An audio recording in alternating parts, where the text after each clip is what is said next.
पर यहाँ जो पंक्तियां पढ़ी गई हैं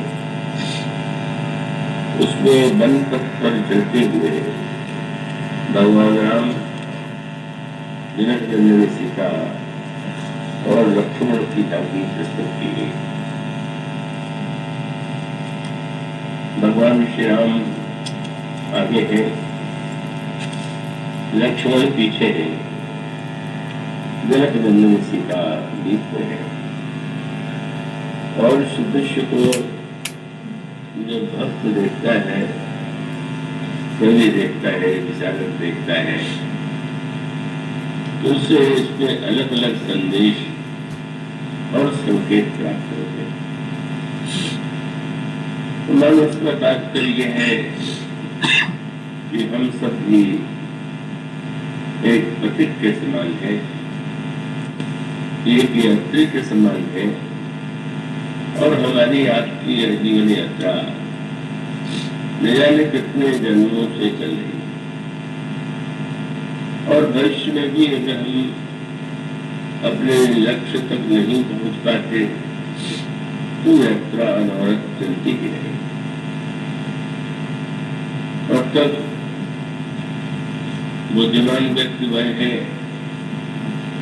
कि पहले निश्चय अपने लक्ष्य पर विचार करें, हमें कहाँ जाना है, और उसके पश्चात वो मार्ग का निर्णय करें और मार्ग के पश्चात उस मार्ग पर चलने के लिए हमें किन वस्तुओं की आवश्यकता होगी, किस तरह से हम सुविधा पूर्वक उस मार्ग पर चल सकेंगे, उस पर ध्यान देना व्यक्ति का कर्तव्य है।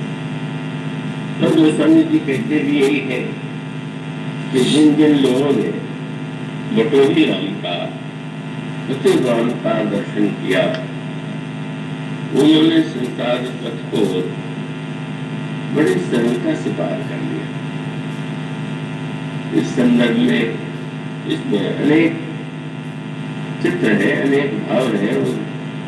नवदोलों में तो उसकी जानकारी संभव नहीं है, और कल तो समापन का ही दिन आ गया है।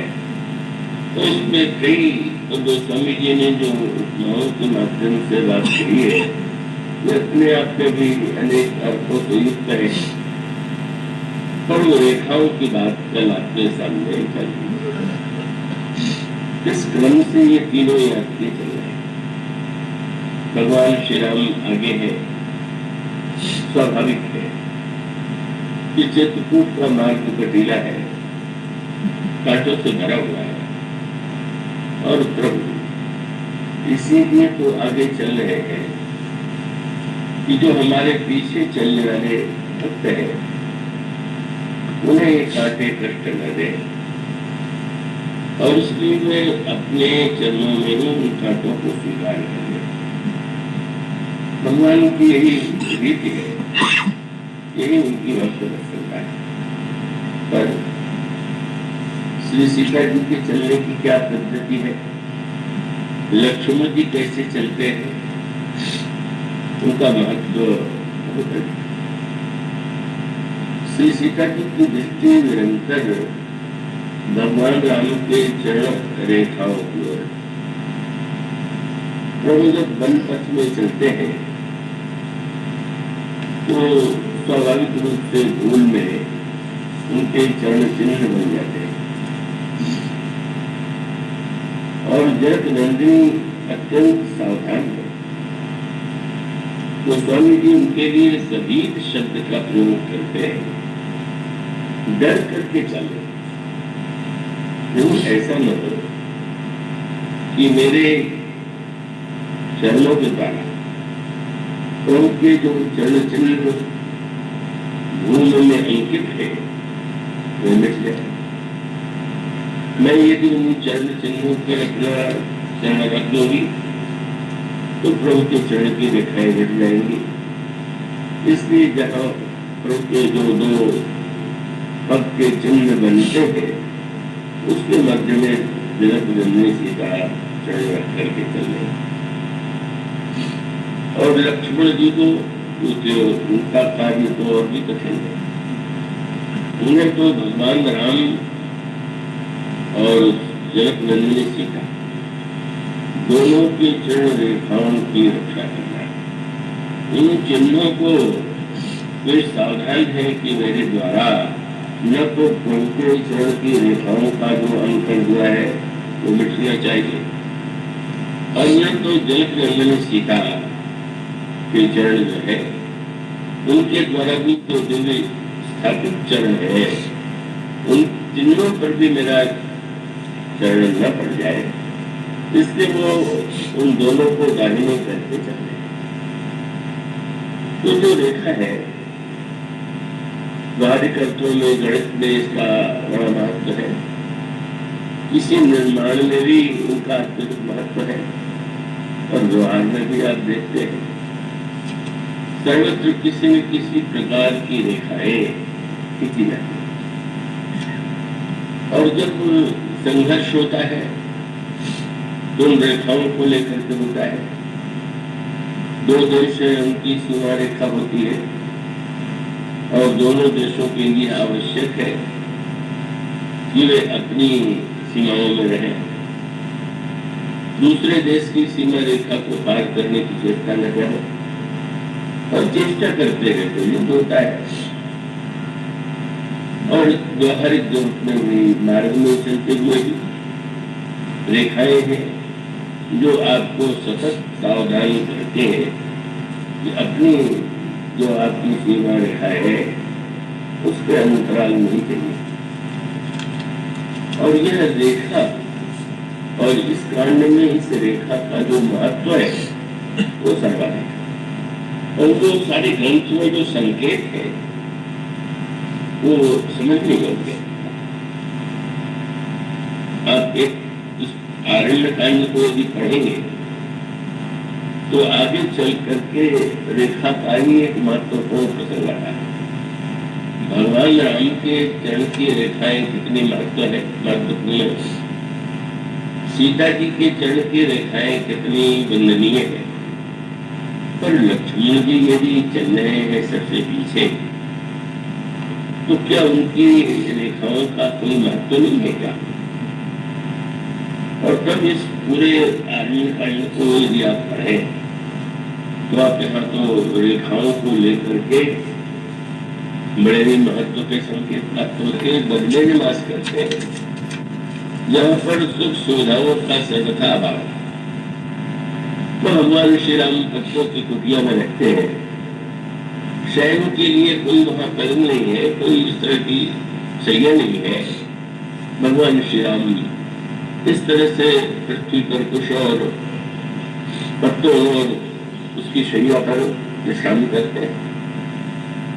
तो उस परिस्थिति में एक व्यक्ति जो समस्त सुख सुविधाओं में दबा हुआ हो, जब उसको ऐसी स्थिति उसके सामने आती है तो स्वभावतः उसको अत्यंत कष्ट होता है, क्योंकि शरीर का अभ्यास वैसा यदि नहीं है तो व्यक्ति के सामने अनुभूति होने लगती है कि हाय मैं कहाँ सोऊंगा, कहाँ सोऊं, कैसे भोजन करूं, किंतु आप फिर पढ़ते हैं जो सैया पर शयन करते हैं श्री राम को, जनक नंदिनी सीता को कितने सुख की अनुभूति होती है, लक्ष्मण जी कितने आनंदित रहते हैं। तो अनुया पक्ष कि हम जिन परिस्थितियों में रहने के अभ्यस्त हैं उन परिस्थितियों से भिन्न परिस्थिति में भी यदि हमें आनंद लेने की वृत्ति होगी तो हम उसमें भी सुखी रह सकते हैं। और यदि हमें आनंद लेने की वृत्ति नहीं है तो जिनके पास समस्त सुख सुविधाएं हैं, पलंग है, सैया है, क्या पलंग और नैया जो सैया का उद्देश्य है वो तो सोना है ना। अधिकांश व्यक्तियों को नींद ही नहीं आती। जो समृद्ध है, जिनके पास बहुत कुछ है, उनको यही एक रोग है कि बेचारे सोए हुए हैं पलंग पर और नींद आनी नहीं। एक ऐसा विस्तृत संघर्ष है तो जहाँ पर व्यक्ति अगर अपने मन को शांत नहीं रख सकता तो पलंग पर दूर से नींद नहीं आएगी। और अगर कोई व्यक्ति आनंद लेने की स्थिति, जैसा कि यहाँ पर वर्णन को स्वामी जी कहते हैं कि यहाँ का तो आनंद ही ऐसा था कि सीता जी को तो ये ध्यान भी नहीं आता कि अयोध्या में कितने सुख थे, कितनी सामग्री थी, या मेरे पितृगृह में कितना वैभव आनंद था। वो स्वामी जी कहते हैं कि उसका एक मात्र कारण यही है कि उनको ऐसा अनुभव होता है कि यहाँ प्रभु के सामीप्य का जो आनंद है, निरंतर उनकी प्रीति का जो दर्शन है, और उस दर्शन का वो जो आनंद है, वो आनंद इतना अधिक है कि वो स्वामी ने कहा, श्रीमन राम चरण अनुरागा अवध सहस्र सम बनत कर्णकुटी प्रिय प्रियतम संगा। परिवार छूट गया, प्रेमी छूट नहीं गया, बड़ा प्रिय परिवार और प्रिय परिवार रंग विहंगा, जो मृग है, जो पक्षी है, कितना अच्छा परिवार है। मानो परिवार से ही सीता जी गिरी हुई है। क्या वो पर्णकुटी उनको इतनी दिव्य प्रतीत होती है, जिस पर्णकुटी का निर्माण स्वयं लक्ष्मण जी ने अपने हाथों से किया हो। विचित्र पर्णसाल अति विचित्र लखन लाल निवसत जन नित कृपालु राम जान। तो पर्णकुटी में प्रिय और प्रियतम के संग में जो दिव्य आनंद की अनुभूति हो गई है, और लक्ष्मण जी के प्रति लक्ष्मण की स्थिति क्या है, वो स्वामी जी कहते हैं कि सीता जी और श्री राम लक्ष्मण से इतना प्यार करते हैं और इतना अधिक ध्यान करते हैं कि वो स्वामी जी ने एक दृष्टांत दिया कि जैसे दोनों ऊपर और नीचे की पलकें नेत्र के पुतली की संभाल रखती है कि कोई भी आंख में वस्तु जाने लगे या सामने हो तो पुतलियां का वो ऊपर से उस नेत्र के उसको ढक लेती है। इसी प्रकार से गोस्वामी जी कहते हैं, जोगवन प्रभु सिंह लखन कैसे पलक विलोचन गोलक, जैसे पलकों के द्वारा विलोचन, उस दोनों को निरंतर ये ध्यान बना रहता है कि लक्ष्मण प्रसन्न तो है, लक्ष्मण को किसी प्रकार का कष्ट तो नहीं है। और लक्ष्मण को कैसा लग रहा है, उनको याद तो आती होगी, अयोध्या का राज्य छूट गया है, पत्नी छूट गई है, परिवार छूट गया है। वो स्वामी जी कहते हैं कि लक्ष्मण जी के पास तो स्थिति ये है कि छीन छीन लखी श्री राम पद जाल आप पर ले करतन सपने लखन चित बंधु मात पितु गए। श्री राम उनके बंधु नहीं बन जाते, माँ भी है, पिता भी है। भगवान जितने संबंध हो सकते हैं लक्ष्मण के स्वयं उस दिव्य आनंद की अनुभूति लक्ष्मण को करा रहे, किंतु भगवान श्री राम जीवन का वह पक्ष प्रस्तुत करना चाहते थे जो उसका पक्ष जो है अत्यंत कष्टकारक होता है। और वो पक्ष कब, जब चित्रकूट के स्थान पर वे दंडकारण्य की यात्रा करते हैं। चित्रकूट का वन प्रेम का वन है और दंडकारण्य संशय का वन है। बस प्रेम के वन में आनंद ही आनंद है, और जहाँ संशय का वन, और उस जीवन में जब ऐसी स्थितियां आती हैं, ऐसी वृत्तियां आती हैं, तब व्यक्ति कितनी बड़ी विपत्ति और कितने बड़े संकट में घिर जाता है, इसका दिग्दर्शन कराना भी आवश्यक है। और तब प्रभु ने जनक नंदिनी से एकांत में एक योजना बनाई, और वो बड़ा दार्शनिक प्रसंग है। आज कल में उसको लेने में थोड़ी सी कठिनाई है। तो गोस्वामी जी यही कहते हैं कि भगवान राम ने सीता जी से ये कहा कि मनुष्य के जीवन का जो दूसरा पक्ष है, अच्छे से अच्छा व्यक्ति कभी कभी उसमें वो ऐसी कमियां आ जाती हैं, दुर्बलताएं आ जाती हैं कि उसके जीवन में भी ऐसा नहीं है कि कभी कोई ऐसी वृत्ति आती ही ना हो। तो ये पक्ष जब प्रस्तुत करना है तो प्रभु ने सीता जी के समक्ष एक योजना रखी। प्रसंग दार्शनिक है, केवल इतना संकेत रूप में कर दें तो उसका दार्शनिक आनंद लेने की क्षमता रखते हैं कि रामायण के तात्विक अर्थों में वास्तविक सीता जी का हरण नहीं हुआ। अब वो बड़ी उलझन वाली बात है, उसको मैं उठाऊं कि न उठाऊं, यह भी एक मेरे सामने समस्या है। पर गोस्वामी जी ने ऐसा कहा है। गोस्वामी जी कहते हैं कि भगवान श्री राम ने यह बताया कि जीवन में जब प्रलोभन आता है, जीवन में जब संशय आता है, अविश्वास आता है, तो कितनी बड़ी विपत्ति बड़े से बड़े व्यक्ति के जीवन में भी आ सकती है, यह प्रस्तुत करना।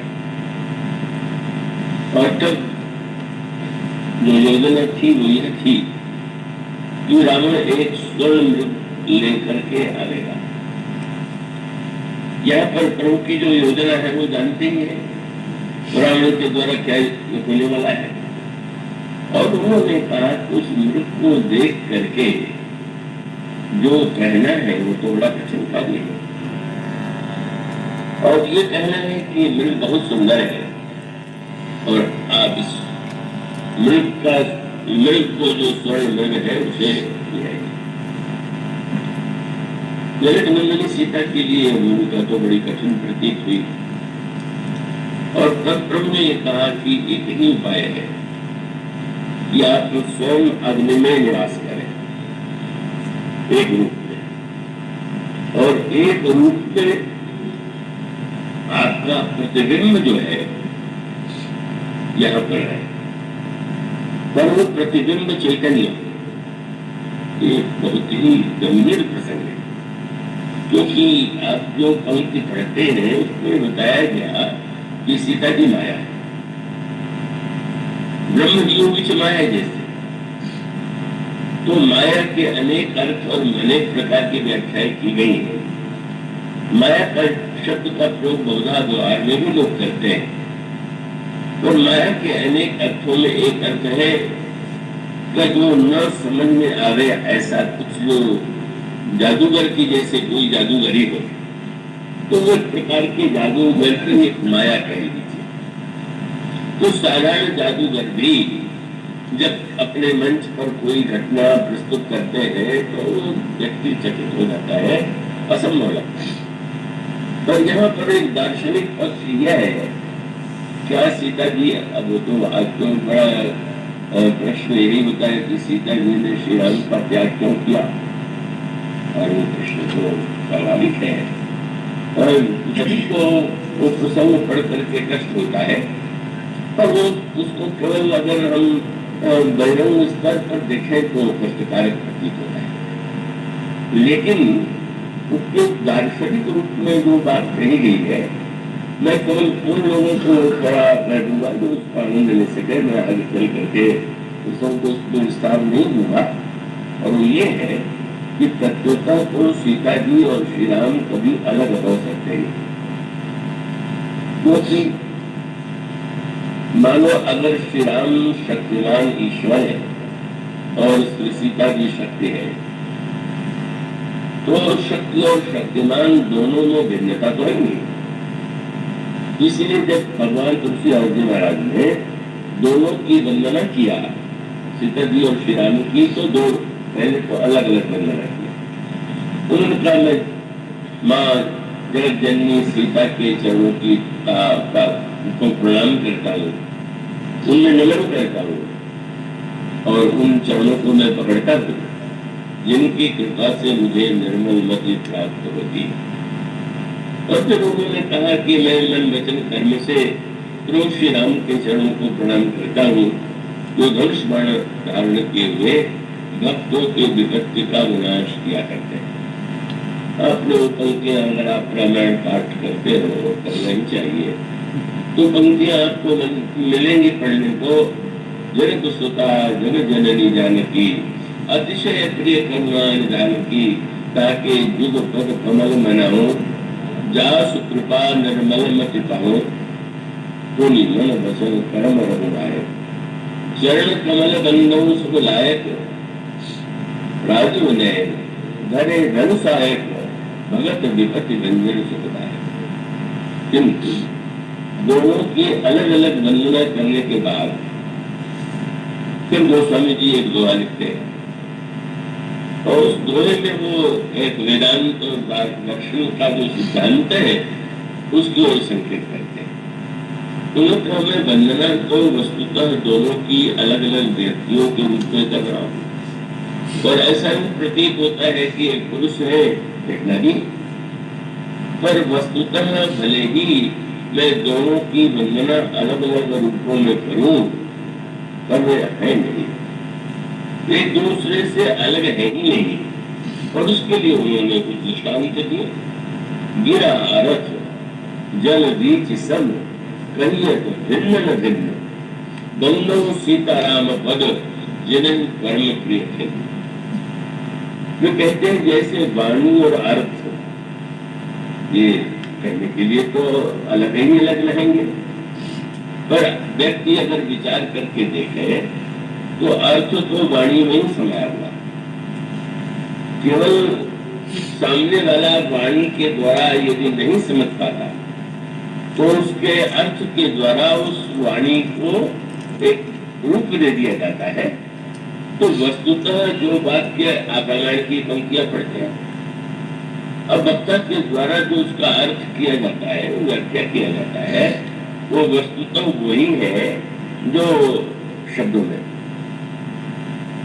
एक बड़े प्रसिद्ध व्यक्ति ने, और अनेक रूपों में लोग प्रशंसा भी करते ही रहते, पर उन्होंने जो प्रशंसा की वो बड़ी अद्भुत थी। ऐसे भी कहने वाले व्यक्ति मिले कि शायद तुलसीदास जी ने भी वैसा नहीं सोचा होगा जैसा आपने सोचा, मुझे कुछ ये व्यर्थ किसी बात प्रतीत होती। पर वो सज्जन ने जो प्रशंसा की वो मुझे बहुत आनंद मिला। उन्होंने कहा आपका प्रवचन सुन के मुझे उतना आनंद आता है जितना रामायण की पंक्तियों को पढ़ के आनंद आता है। और साधारण व्यक्ति को लगा कि इसमें प्रशंसा क्या होगी, और ऐसा विचार करके देखिए, जो वक्ता कहता है अगर वो पंक्ति में नहीं है तो उसका केवल एक मिथ्या प्रलाप, वो तो आरोपित बात हो गई। मुझे स्मरण आता है पंचशती के संदर्भ में मुंबई की समिति वाले मुझसे मिले कि हम लोग एक आयोजन करना चाहते हैं, और उसमें देश के सभी जो विशिष्ट मानस के वक्ता और विशेष व्याख्याता हैं उनको बुलाना चाहते हैं। तो मैंने कहा मैं तो ऐसे सम्मेलनों में नहीं जाता हूँ, बहुत आग्रह करने लगे। तो उन्होंने पूछा, मैंने पूछा कि उसमें आपने किन लोगों को बुलाया है। तो उन्होंने जब नाम लिए तो मैंने हंस के यही कहा कि मैं नहीं आऊंगा। क्यों? बोले वो लोग बोलने में स्वतंत्र है, मैं परतंत्र।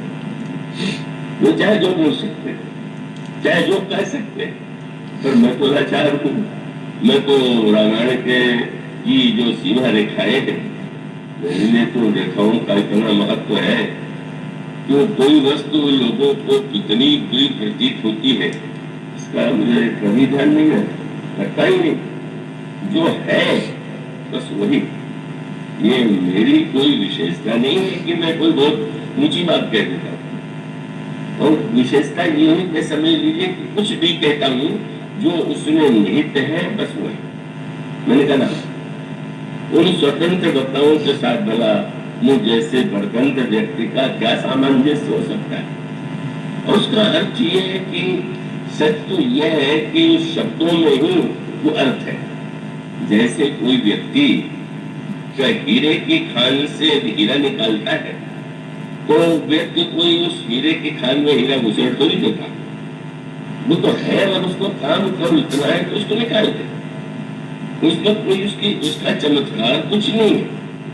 तो वस्तुतः गोस्वामी जी यह बताना चाहते हैं कि जो वाणी है उसमें सारा अर्थ समाया हुआ। और उसको गोस्वामी जी ने समझाने के लिए अनेक बड़े सुंदर दृष्टांत दिए।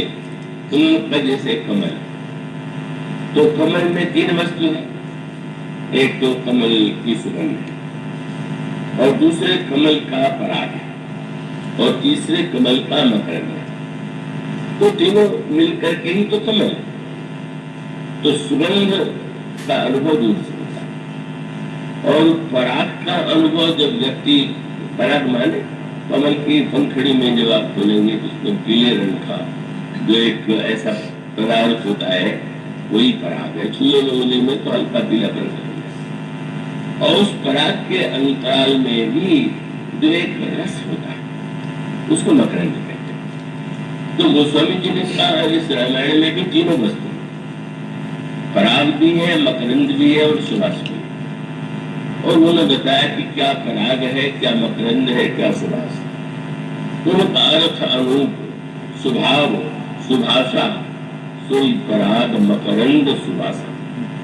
उनका जो इस रामायण में भाषा का आनंद है, पढ़ के ये आनंद का अनुभव होता है, सुन के ये अच्छा लगता है।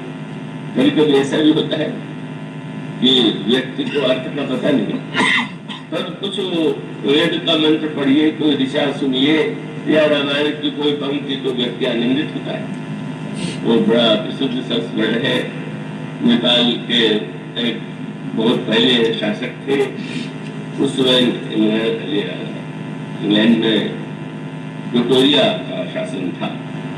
तो विक्टोरिया ने आमंत्रित किया नेपाल महाराज को, और उसके पश्चात वहां पर जो आयोजन रखे गए उसमें कुछ अंग्रेजी के जो गीत थे वहां के गायक और गायिकाओं ने गाया, और महाराज नेपाल ने बड़ी प्रशंसा की, वाह वाह, बहुत। महाराज अंग्रेजी बिल्कुल नहीं जानते थे। जब उन्होंने प्रशंसा किया तो महारानी से राह ले गया विक्टोरिया से, महाराज आप जो गाया गया उसका अर्थ जानते हैं? नहीं, अब तो नहीं जानते। तो आपका आनंद कैसे आया? तो बहुत सुंदर उत्तर दिया महाराज ने। उन्होंने कहा, पक्षी जब बोलते हैं तो क्या उसका अर्थ तो समझ में आता है? और सुन के कितना अच्छा लगता। बात तो सही है, और एक आनंद वो है जो उच्चारण में है, स्वर में ही है वो आनंद। आप पक्षी कलरव करता है तो सुनते हैं आपको बड़ा अच्छा लग जाता है। तो गोस्वामी जी कहते हैं कि इसमें जो भाषा का आनंद है वो सुवास है। तो सुवास का आनंद आप दूर से भी पा सकते हैं, और पराग के लिए तो दूर के स्थान पर आपको पास में जाना पड़ेगा। तो पराग क्या है? तो कहते हैं कि उसका जो अर्थ है वो पराग। तो दूर से भाषा का आनंद तो दूर से मिल गया, पर जब अर्थ तक आप पहुंचेंगे तो आपको और भी अधिक आनंद की अनुभूति होगी। लेकिन एक वस्तु अभी और बाकी है, और मकरंद है। तो उसका अनुभव तो दूर से भी नहीं कर सकते आप, पास में पहुंच करके भी नहीं कर सकते, छू के भी नहीं कर सकते। उसका अनुभव तो केवल भावना छोड़ करके और किसी को नहीं होता। तो मानो गोस्वामी जी कहते हैं कि इस रामायण की चौपाइयों में जो भाषा का आनंद है उस बात है, और अर्थ जो है वो पराग है, और उसमें जो छिपा हुआ भाव है वही मकरंद है। तो रामायण की बात को रामायण के द्वारा आप समझेंगे तो ठीक उसका सही सही आपको अनुभव होगा। अर्थ, अनूप, स्वभाव, सुभाषा, सोई पराग मकरंद सुभाषा, सुकृत पुण्य मंजुल अरिमाला, ज्ञान विराग विचार मनाला। जब तक आप में भ्रमर जैसी वृत्ति नहीं होगी और अर्थ में जो निहित जो मकरंद है उसका स्वादन आप नहीं करते, तब तक आप कमल का पूरा आनंद नहीं ले रहे। ठीक है, दूर से भी आनंद ले लीजिए, पराग तक पहुंच जाइए, पर वो जो मकरंद है, और इसको गोस्वामी जी कई प्रसंगों में समझाने की बात कहते हैं। तो उसका तात्पर्य कुछ ऐसा नहीं है, अगर हम कोई बात अपनी ओर से उस पर आरोपित कर दे तो भले ही विद्वत्ता पूर्ण तो अन्याय है। उसका अर्थ गोस्वामी जी जैसे बात कह देते हैं कि जिस समय भगवान राम और सीता जी का विवाह हुआ और उस समय कोबर में श्री राम बैठे हुए हैं, उसमें भरत लक्ष्मण शत्रुघ्न बैठे हुए हैं और चारों जो राजकन्याएं हैं जिनका विवाह हुआ है उन्हीं साथ में, तो वो कोबर में तो आनंद का एक अवसर होता ही है। स्त्रियां विरोध करती है, दूल्हे से व्यंग करती है, तो गोस्वामी जी उस समय जो बात कहते हैं बड़ी होती है। अब कोई भी जितना विवाह होता है सब होता है, कोबर में जाते हैं, कोबर में दूल्हे से बहुत छेड़खानी होती है, बहुत से विनोद होते हैं। तो गोस्वामी जी इन चारों के विवाह का वर्णन करते हैं, तो विवाह का वर्णन करते हुए गोस्वामी जी एक वाक्य कहते हैं, क्या बोले? कौतुक, विनोद, प्रमोद, प्रेम, ये चार शब्द है। विवाह इस कोबर में जो कौतुक हो रहा है, तो कौतुक तो हर विवाह में होता है और विनोद भी होता है, पर विनोद के बाद प्रमोद बहुधा नहीं होता, और प्रमोद के बाद प्रेम, तो प्रेम जिसे कहते हैं। तो इस विवाह की विशेषता यह है कि इसमें कौतुक, विनोद, प्रमोद, प्रेम। तो किसी ने कहा महाराज जी आपने शब्द तो कह दिए, पर इसका कौतुक, विनोद, प्रमोद, प्रेम में तात्पर्य क्या है? तो आपने तुरंत कह दिया। बस इतना ही समझ लो कि ठीक है। और बहुत से भक्त बड़े सुंदर सुंदर गीत सुनाते हैं, कोबर के गीत, सखियों के विनोद के गीत, तो स्वामी जी ने बहुत सुंदर सुंदर पंक्तियां लिखी, पर वो स्वामी जी ने एक बात कह दी, क्या भाई इसका पूरा रस जो है वो तो सबको नहीं मिलेगा। किसको मिलेगा? उन्हें कौतुक, विनोद, प्रमोद, प्रेम न जाई कहीं जाने अली, केवल सखिया जानती है। तो अली शब्द के दो अर्थ है, एक तो सखिया और अली का दूसरा अर्थ है दौरा। मानो गोस्वामी जी ने कहा भाई इसका छंद का पाठ कर दीजिए, आपको बहुत अच्छा लगेगा, थोड़ा अर्थ भी समझ लीजिए।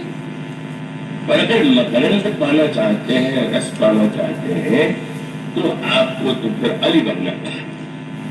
मानो यह जो अली वृत्ति है, भ्रमर वृत्ति, ये क्या है?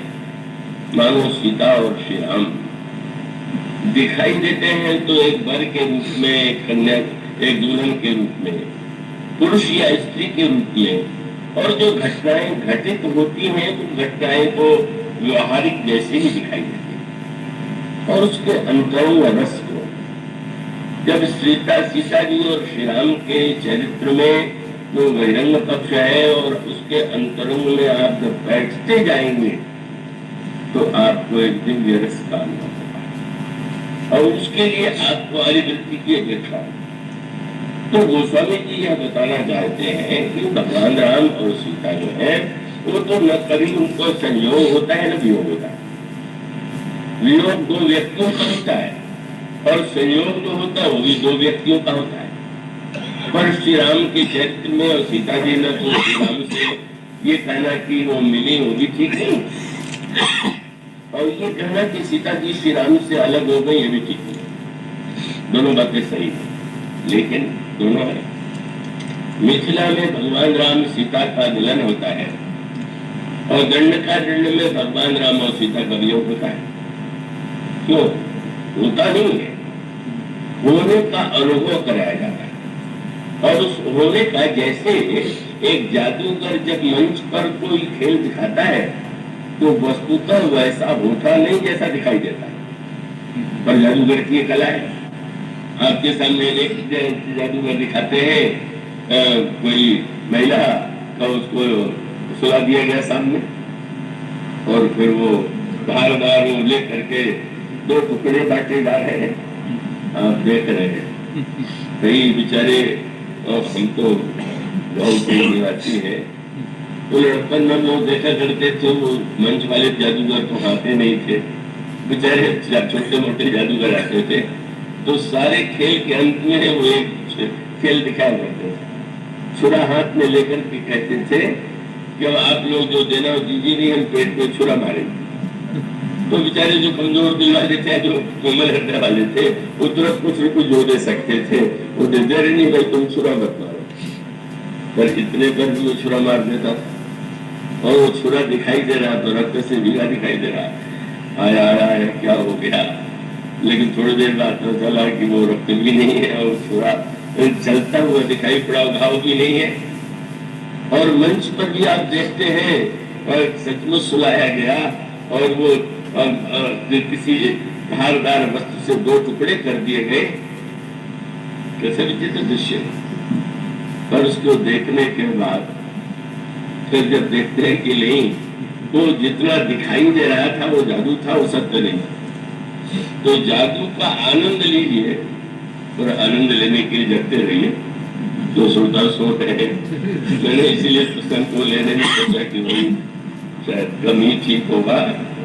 उसका अभिप्राय कि आप देखते हैं जादूगर किसी को बुला लेता है और उसका कान पकड़ करके मिला देता है और रुपए गिरने लग जाते हैं, सारे दृश्य दिखाई देते हैं और आप उसका आनंद लेते हैं। लेकिन आनंद तब ठीक है जब आप उसको मंच के सत्य के द्वारा, यह अगर आपके मन में यह बात आ जाए कि शायद मेरे भीतर सचमुच रुपयों का कोई खदान है जो कान के रास्ते निकला करता है, या कोई ऐसा उपाय है कि जिससे हम भी कान हिला दिया करें और रुपया गिरने लगे, तो आप बड़े संकट में पड़ेंगे। तो वस्तुतः ये जो ईश्वर है जिसका न संजोग है न वियोग है, जो है एक, अब मैं कैसे बताया करूं क्यों त्याग कर दिया। दोनों में त्याग का प्रश्न ही कहाँ है।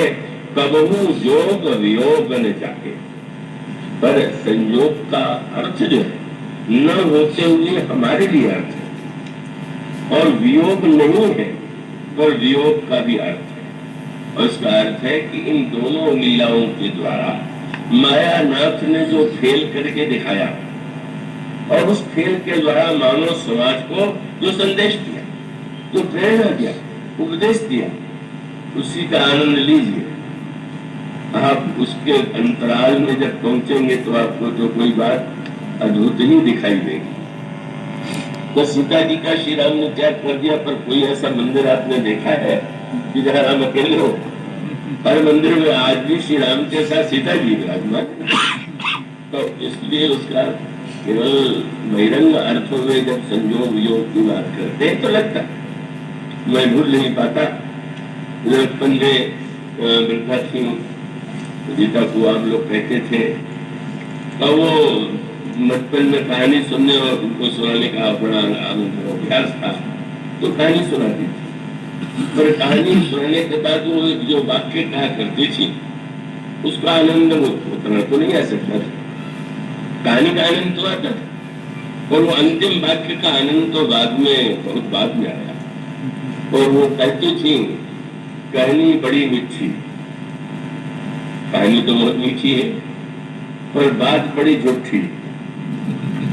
कहानी मीठी है पर बात बिल्कुल झूठी है।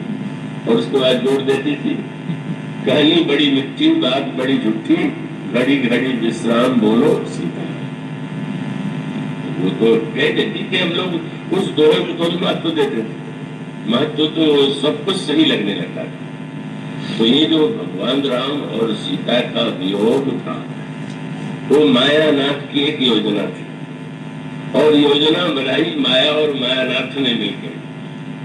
भगवान राम ने कहा कि आपने संयोग का आनंद तो लोगों को दे दिया, उस संयोग के लिए क्या क्या कैसे करने पर व्यक्ति को संयोग के आनंद की अनुभूति होती है वो तो आपने दिखा दिया। अब तो बड़ी कठिन भूमिका है, कठिन भूमिका मैंने, अब तो आपको तो वह कहना है, वह करना है, वह दिखाना है कि जो आपके लिए तो संभव नहीं। क्या अब सोने का मृग आवेगा और आप मुझसे कहें कि मृग बहुत सुंदर है, तो आपके मुंह से कभी निकल सकता है? पहले सीता जी के लिए जो भक्त हैं उन्हीं को श्री राम की सुंदरता देखने के बाद कोई और भी सुंदर लगेगा क्या? महाराज दशरथ ने जनकपुर के दूतों से पूछ दिया, मेरे पुत्रों को आप लोगों ने देखा? और एक बात पे जोड़ दिया, अब अपनी आंख से देखा, और फिर एक बात को जोड़ दिया, अच्छी तरह से देखा। उन्होंने भैया कहो कुशल दो बारे, तुम नीके निज नैन निहारे, लंबा प्रसंग है। पर एक वाक्य एक उत्तर दे करके दशरथ जी को भाव विभोर कर दिया उन दूतों ने। महाराज आपके पुत्रों को देखा, अपनी आंखों से देखा, अच्छी तरह से देखा। उन्होंने कहा कैसे मान ले कि आप लोगों ने अपनी आंखों से उनको अच्छी तरह देखा? तो कहा महाराज यही बस कहना चाहूंगा कि जब से आपके दोनों भाई पुत्रों को देख लिया तब से दिखाई देने बंद हो गया। उन्होंने शब्द यही कहा कि अब देव देख तो बालक दो, अपन आंख कर आओ। अरे राम की सुंदरता दिखाई दे जाए, अब क्या दिखे, क्या दिखाई देगा? अब वो रावण के लंका का नकली मृग, उसको सुंदर करना पड़ेगा। तो ये सब तो संभव नहीं है, लेकिन नाटक तो कर रहा है। तो वो जादूगरी का खेल क्या एक रूप में तो आप उससे अलग ही नहीं। जब भगवान राम ने वन के समय कहा कि आप रुक जाइए, तो सीता जी ने कहा रोक सकते हैं क्या? आप अपने से मुझे अलग कर सकते हैं क्या? प्रभा जाई तो भानु बिहाई, वह चंद्रिका चंद्रता जी जाई। अगर सूर्य किरणों से कहने लगे कि तुम मुझसे अलग हो जाओ, तो सूर्य से किरणें अलग हो जाएंगी तो सूर्य नाम की वस्तु रहेगी कहाँ? वो तो अभिन्न है, चंद्र और चंद्रिका अभिन्न है। तो उन्होंने कहा कि हम दोनों तो अभिन्न हैं, पर अभिन्न होते हुए भी भिन्नता कब आती है? ये मुख्य तात्पर्य। जिस अभिन्नता में भिन्नता जो व्यक्ति के जीवन में आ गई है, उस भिन्नता के क्या कारण होते हैं, यह बताना लक्ष्य है। और तब उसको बताने के लिए एक नाटक रचा गया। तीनों सूत्र आप बड़े महत्वपूर्ण हैं। एक रूप में तो आप अग्नि में निवास कीजिए। अब इसकी संगति तो आपको लगेगी कि लंका के युद्ध के बाद भगवान राम सीता जी को अग्नि में प्रविष्ट होने के लिए कहते हैं, और बाद में सीता जी अग्नि से निकल करके आती। अब इसका एक तात्पर्य हुआ कि वस्तुतः यह जो अग्नि परीक्षा दी जाती है वो तो सीता जी को स्थापित किया गया था। तात्पर्य है कि आप पृथ्वी से आपका जन्म हुआ, लक्ष्मी के रूप में आपका समुद्र से जन्म हुआ, लेकिन इस समय तो जो भविष्य में लीला होने वाली है उसमें तो अग्नि में आपको निवास करना होगा। और अग्नि में आप विचार करके देखिए, जो भविष्य की जो लीला होने वाली है वो कितनी कठोर है, कितनी दाहक है, और दाहक होते हुए भी दिखाई देता कितना दाह है। सीता जी के वियोग में श्री राम कैसा विलाप कर रहे हैं, भगवान राम के लिए सीता जी कितनी व्यग्र है, कितनी व्याकुल है, कितनी दुखी है, लंका में राक्षसों से गिरी हुई बैठी है, सब दिखाई दे रहा है। पर भगवान राम कहते हैं एक तत्वतः तो हम दोनों अलग हो नहीं सकते, पर लोक कल्याण के लिए एक रूप में आपको अग्नि में रहना है और एक रूप में आपका प्रतिबिंब यहाँ रहेगा। अब इन सब जादूगर की जादूगरी, साधारण जादू की जादूगरों की जादू जब समझ में नहीं आता तो उस माया नामक का जादू समझना वो तो संभव ही है। वो तो इसीलिए कह दिया ब्रह्मा जी वाल्मीकि जी ने, कोई जग पेखर तुम देखन हारे, बीड़ी हरि शंभु न चावन हारे, देव न जाने मर्म तुम्हारा। जय मायानाथ, आपका जादू तो ये ब्रह्मा शंकर विष्णु में नहीं जानते। हाँ जान सकता है कौन? बोले सोई जाने के देव जनाई। अब आप जादूगर का चेला तो जानते ही, उसका जो जमुरा होता है वो तो गुरु जी की सारी कला से परिचित ही है। तो भगवान का मायानाथ का खेल तो विचित्र था। सीता जी कभी अलग हो नहीं सकती, पर एक रूप में उनको अग्नि में रहना है और दूसरे रूप में उनको प्रतिबिंब बोलेगा, चलेगा, व्यवहार करेगा। अरे तो जादू माया से संभव है, ऐसे तो संभव नहीं है। और तब ये कहा कि उस समय आपको वो जो मृग लेकर के आवे तो आप इस रूप में कमरे में चले जाइए एक में, और एक रूप में अपने प्रतिबिंब को स्थापित कर दिए। और जब वो मृग आवे तो वो प्रतिबिंब के द्वारा ये वाक्य कहा जाए, मानो एक तात्विक, एक भावनात्मक और एक व्यवहारिक। तात्विक रूप से दोनों अलग नहीं, भावनात्मक रूप से वे अग्नि में निवास करते हैं और व्यवहारिक अर्थों में भगवान यह बताना चाहते थे कि चित्रकूट के आनंद के बाद, सुख के बाद दुख कैसे आ गए, विपत्ति कैसे आ गई, और हमारे आपके जीवन में भी अगर वो स्थिति आएगी तो आने का परिणाम वही होगा, यह दिखाने के लिए ही प्रभु ने नाटक रचा। और तब इस योजना में प्रभु ने लक्ष्मण को सम्मिलित नहीं किया। लक्ष्मण को सम्मिलित करना बिल्कुल ठीक नहीं। तो अगर मैं कहूँगा कि रावण का वध करने के लिए ऐसा ऐसा ऐसा होगा तो तुरंत कहेगा कि ये व्यर्थ की योजना है, मैं अभी रावण को मार देता हूँ। इसके लिए आप ये क्या बना रहे हैं, आप रोएंगे और व्याकुल होंगे और दुखी होंगे। नहीं, इसलिए अकेले योजना बन गई। अब दृश्य क्या है और वही संकेत। अब वो रावण को मृग लेकर के सोने पाया हुआ है, संकेत। जब मनुष्य के हृदय में लोभ आता है तो जो असंभव वस्तु है वो भी संभव लगने लगती है। ये स्वभाव है कि ये मुने नोट के लोभ में गंवाने वाले व्यक्तियों का नाम निकलते ही रहता है समाचार पत्रों में, और वो निकलता रहता है कि किसी साधु ने ठग लिया। तो पहले तो साधु ही नहीं है जो ठगे, साधु वेशधारी होगा। पर किसी साधु वेशधारी ने आके कह दिया, दिखा दिया तमाशा, उसने एक नोट दिया, उसने दिखा दिया देखो मेरा किसी उपाय को मैंने दो बना दिया, तुम्हारे पास जितने नोट है लाओ सबके दूने बना दे। इतना लोभी व्यक्ति बुद्धिहीन हो जाता है कि कई लोग कहा करते हैं कि गृहस्थ बेचारा भोला भाला था, उसको ठग लिया। भोला भाला नहीं था, वो तो दोनों ठगों की लड़ाई थी। एक ठग वो था कि जो सोचता था कि इसका नोट ले ले, और दूसरा सोचता था कि दो रोटी के बदले में अगर नोट ही दूना हो जाता है तो कितना बड़ा लाभ है। यही लोग की दशा होती। जितने लोग होते हैं वो अच्छे खासे लोग, इतने बुद्धिमान व्यक्तियों के द्वारा जो दुख होता है वो होता है कि असंभव को संभव मान लेते हैं। यही बात दिखाना था।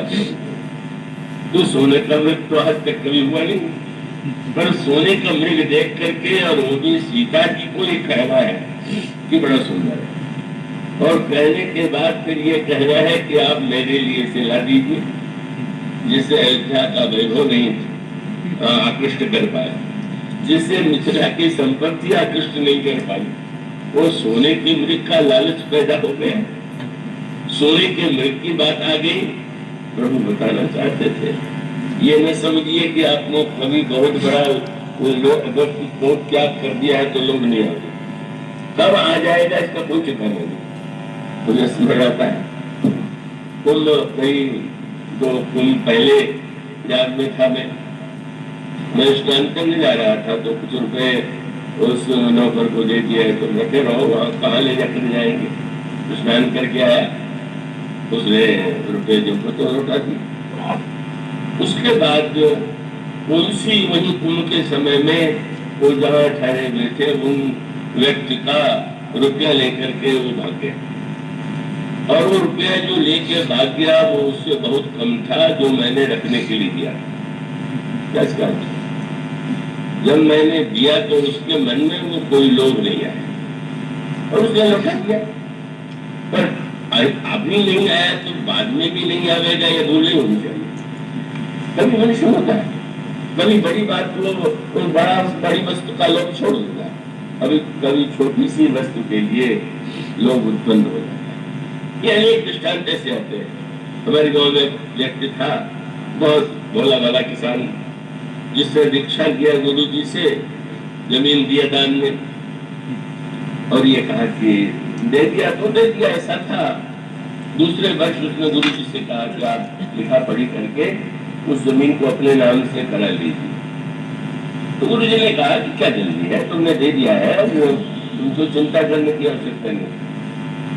तो किसी ने कहा कि नहीं नहीं, ये भी तो हो सकता है कि अभी इन्होंने दे दिया, लड़के न देना चाहते हो और लिखा पढ़ी नहीं होगी तो बाद में वापस ले लेंगे, इसलिए जरूर लिखा पढ़ी होनी चाहिए। उस किसान ने इतनी बढ़िया बात कही। उस किसान ने कहा कि महाराज लड़कों की बात नहीं, आज मेरे मन में देने की इच्छा है, कल न रह जाए तो इसलिए दिखा दीजिए। अब ये है, विचार है, मानो व्यक्ति कौन दावा कर सकता है कि किस समय अच्छे खासे व्यक्ति के मन में कब काम का विकार आ जाएगा, कब लोभ आ जाएगा। इसका अभिप्राय है कि बुराई के विषय में अपने ऊपर भरोसा मत कीजिए कि अब हम आज से हमारे मन में बुराई नहीं होगी। इसलिए रामायण में आता है कि भरत जी जो है अपने चरित्र की सोने को कसौटी पर कसते रहते हैं। भरत भवन बस तप तंग कसई, क्यों बोले ये सोना एक बार कसने पर खरा सिद्ध हो जाता है, और एक चरित्र का जो सोना है इसको तो कसते ही रहिए, इसके खोटे होते जाते हैं। इसलिए यह दिखाने के लिए कि जिन्हें अयोध्या का वैभव, मिथिला का वैभव कोई वस्तु आकृष्ट नहीं कर पाई, कैसे उनको ये कहना है कि महाराज ये सोने का मृग बहुत सुंदर है और आप मेरे लिए ला दीजिए। और यह कठिन कार्य उनको करना पड़ा। सुनो देव रघुवीर कृपाला, यही मृग कर अति सुंदर छाला, सत्य संध प्रभु बद कर ही। किसने कहा? बोले आनव जन्म कहत वैदेही। तो गोस्वामी जी के शब्दों की रचना देखी। वैदेही ने कहा कि मृग का जन्म लाइए। सत्य संध प्रभु बद कर ही, सुनो देव रघुवीर कृपाला, और सत्य संध प्रभु बद कर ही। जब लोभ आता है, जब कामना आती है, तो ईश्वर से भी हम कहते हैं कि हमारी छपरी हो जाए। हमारा किसी से विरोध है तो कहेंगे उसको मार डालिए, तो उसके लिए जब भी कर डालते। अब भगवान को एक काम बचा है देवी जी को कि आपके विरोधी को मारा करें। मैंने इस प्रकार के यह लीला कहा कि इस तरह से मृग आया। सीता जी ने कहा मृग बहुत सुंदर है, ला दीजिए। कमर में फेंटा कस के मृग के पीछे भागे। लोभ की वृत्ति मानो सामने आई, और लोभ की वृत्ति आने पर ईश्वर से भी वह लोभ पूरा करने की प्रार्थना की गई, और प्रभु जो है वह भागे, मृग के पीछे भागे। लोभ के पीछे ईश्वर को लगा दिया गया, ईश्वर दूर हो गया, और वहां जाकर के वो मृग कभी सामने कभी छिप जाता है। यही लोगों की स्थिति। अब इच्छा पूरी हुई, फिर नहीं हुई। इसके बाद प्रभु ने बाण चलाया, मारीच गिर गया, और गिर जाने के बाद उसने लक्ष्मण जी का नाम लिया। वह शब्द लक्ष्मण जी के कान में भी गया और सीता जी के कान में भी। लक्ष्मण जी पर कोई प्रभाव नहीं पड़ा, पर सीता जी ने कहा लक्ष्मण तुमको सुनाई नहीं दिया, तुम्हारे भाई पर संकट पड़ा हुआ है, तुम जाके सहायता करो। तो वहां से लक्ष्मण गोस्वामी जी कहते हैं जाओ बेगी संकट तो भ्राता, लक्ष्मण व्यसी कहा सुनु माता। क्या कह रहे, हंस क्यों रहे? उनको तो मालूम नहीं था कि कोई योजना बनी। उनको लगा कि आज तक 2 महीने नहीं देखा, देख रहा हूं। आगे राम तो देखा था, पर पाछे राम नहीं देखा, मृग के पीछे भाग रहे। और आज तक जन्म नंदिनी को कुछ मांगते नहीं देखा था, आज उन्होंने सोने का मैंने मांग किया। बोले अब सीमा हो गई, जो नहीं देखा था अब कह रही है कि उन पर संकट आ गया। मैं तो यही मानता था, समझता था कि जब जीव पर संकट आता है तो ईश्वर को पुकारता है, और पहली बार माँ से सुन रहा हूँ कि ईश्वर संकट में पड़ा हुआ है और जीव को जाके सहायता करना चाहिए। बहुत हंसे, रोता है, तुम्हारा हृदय कठोर है, निर्दय है, तुम किस तरह से सुन के हंस रहे हो मेरी बात पर? और ऐसे शब्द कह दिए जो नहीं कहनी होती। तो तब कोई सोच रहा है क्या? लक्ष्मण जी ने कहा अब तो जाना ही पड़ेगा। गंभीर हो गए, अभी तो हंस रहे थे। और एक रेखा, भगवान राम की रेखा, सीता जी की रेखा, और आज एक रेखा लक्ष्मण जी ने सीता जी के कुटिया के सामने खींच दिया। मां, मेरी यही प्रार्थना है, क्योंकि प्रभु ने तो नाटक की हद कर दिया। जब मृग के पीछे भागने लगे तो लक्ष्मण जी से कहा सावधान रहना। जी चोरी कराने की योजना बनाई हुई और कह रहे हैं सावधान रहना, बहुत सारा राक्षस है। तो लक्ष्मण जी ने कहा कि प्रभु ने कहा है मेरी यही प्रार्थना है कि आप इस रेखा को न लाइएगा, और आप यदि नहीं लाएंगे तो दूसरा इस रेखा को नहीं लांग पाएगा। और परिणाम उल्टा हुआ। रावण नहीं लगने की बात कोशिश सीता जी ने पहले कही, रावण ने तक किया कि वो तो तुम्हारा छोटा देवर है, उसको क्या अधिकार है कि तुम्हारे लिए कोई रेखा खींचे? तुम्हें बलबंद बना रहा है, तुम उसकी आज्ञा मानोगे? मैं तो महात्मा हूँ, सन्यासी हूँ, मुक्ति देने वाला हूँ, मेरी बात मानो। परिणाम क्या हुआ? रेखा लांघते ही जनक नंदन सीता का हरण हुआ, और स्वर्ण मृग के लोभ के कारण 400 कोस सोने के दुर्ग में जाना पड़ा। मानो मृग में कितना सोना है, 400 कोस के सोने की लंका में देखिए कि सुख है कि नहीं। इतना संकेत भगवान दूर चले गए। जब हम जीवन में लोभग्रस्त होते हैं, स्वार्थग्रस्त होते हैं, और उससे भी बड़ी बात जब हमारे जीवन में संशय आ जाता है, ईश्वर के बल पर संशय आ गया, वो संकट में पड़ गया। और लक्ष्मण के चरित्र के प्रति संशय उत्पन्न हो गया। जब ईश्वर और संत दोनों पर संशय उत्पन्न हुआ तो नकली संत ने आके ठग लिया। लक्ष्मण असली संत है और रावण नकली संत है। तो नकली संत को देख करके विश्वास उसने का मान लिया, इतने परखे हुए संत को नहीं माना। मानो कितनी विपत्ति और कितना बड़ा संकट आ गया। और इसीलिए जब हनुमान जी जाने लगे तो हनुमान जी लंका में से जब लौटने लगे तो माँ ने यही कहा कि हनुमान, केवल प्रभु के चरणों में ही मेरा प्रणाम मत करना, लक्ष्मण के चरणों में मेरा प्रणाम करें। हनुमान जी घबरा गए सुनकर। माँ के चरणों में लक्ष्मण प्रणाम करते हैं। माँ कहती है लक्ष्मण के चरणों में मेरा प्रणाम कहना, अंग समेत गहन प्रभु चरणा। क्यों? हनुमान जी ने जाना चाहा। माँ ने कहा कि वस्तुतः जो मैंने कष्ट पाया है वो अपराध मैंने लक्ष्मण का ही किया। क्यों? बोले जीवन भर लक्ष्मण ने प्रभु की और मेरे चरणों की रेखा की चिंता किया कि न मिटने पाए, और उसने एक रेखा खींची और मैं उसका पालन नहीं कर पाई, उसकी बात नहीं मान पाई। यही तो दंड, ये जो मैं बंदनी हूँ आज इसीलिए हूँ कि लक्ष्मण की रेखा के महत्व को मैंने नहीं समझा। मैंने माना कि जो राम प्रभु की रेखा मेरी रेखा नहीं, भक्त के वैराग्य की वह रेखा लागने का परिणाम आज में भोग रही। तो परिणाम क्या हुआ? बोले लक्ष्मण आज भी प्रभु के पीछे चल रहा है और आज मैं भटक गई। मुझे लंका क्यों रहना पड़ा? रेखा लागने का परिणाम ये हुआ कि 400 कोस समुद्र की रेखा से मैं घिरी हुई, राक्षसों से मैं घिरी हुई हूँ।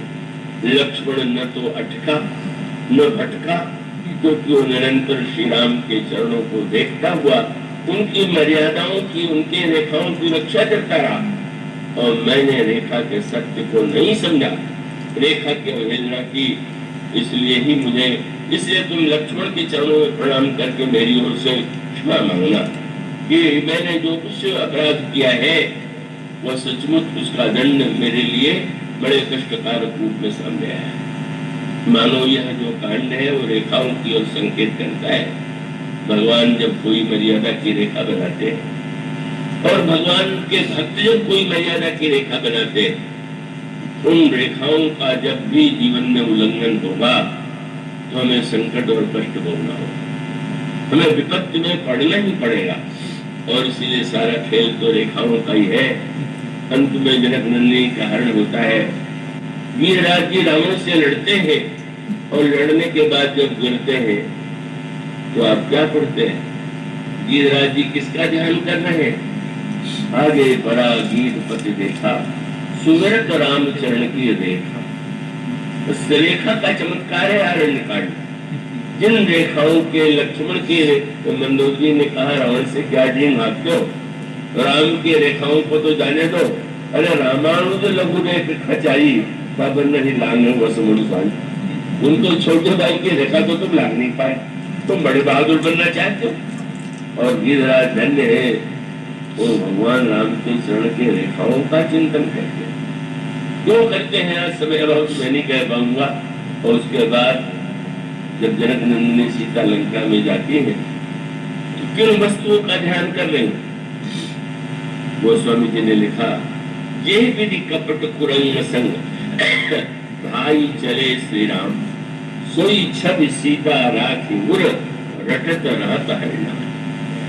सीता जी श्री राम के सामने रूप का ध्यान नहीं कर रहे, भगवान राम मृग के पीछे भाग रहे। लग रहा कितना सौभाग्यशाली मृग था जिसके पीछे प्रभु जा रहे हैं, और मेरा कितना दुर्भाग्य है मुझसे दूर हो रहे। अब वो ध्यान किसका कर रहे हैं? जब ध्यान करती है कि प्रभु दौड़ रहे हैं तो दौड़ते हुए प्रभु के तलवे जो है और तलवे की जो रेखा दिखाई देती है, वह जो रेखाओं का दर्शन है। जिन विधि कपट पुरम संग भाई चले श्री राम, सोई छवि सीता राखी। हे प्रभु, मैंने रेखाओं का उल्लंघन किया तो रेखाओं का कष्ट उल्लंघन, अब तो आपके चरण रेखाओं का ही ध्यान में करूंगी, उन चरण रेखाओं का चिंतन करूंगी। निज पद नयन दिए मन राम चरण महलीन। हनुमान जी ने वो दृश्य देखा और उसका सीधा सा तात्पर्य है कि संसार में जब कभी दुख आवे तो आप सोच लीजिए कि किसी न किसी रेखा को आपने लाना हो। रेखा को लाने बिना कभी कष्ट नहीं होता। और वो रेखा श्री राम की रेखा, सीता जी की रेखा, लक्ष्मण की रेखा, और इन रेखाओं को हमें समझना चाहिए, उनके संकेत को हमें ग्रहण करना चाहिए। इन रेखाओं में क्या अर्थ है, क्या संदेश है, क्या संकेत है। भगवान राम के चरणों की पताका की रेखा, भगवान राम के चरणों में वज्र की रेखा, भगवान राम के चरणों में कमल की रेखा, भगवान राम के चरणों में अंकुश की रेखा हमें जीवन पथ पर सावधान करती है। चलते हुए इन चारों रेखाओं को मत मिटाइए, तभी आप जीवन में सुखी रह सकेंगे। तो आज तो अधिक और अधिक के पश्चात कल समापन भी है, इसलिए आज प्रसंग को विराम देते हुए कल समापन होगा। ऐसा इतना मुझे बोलिए।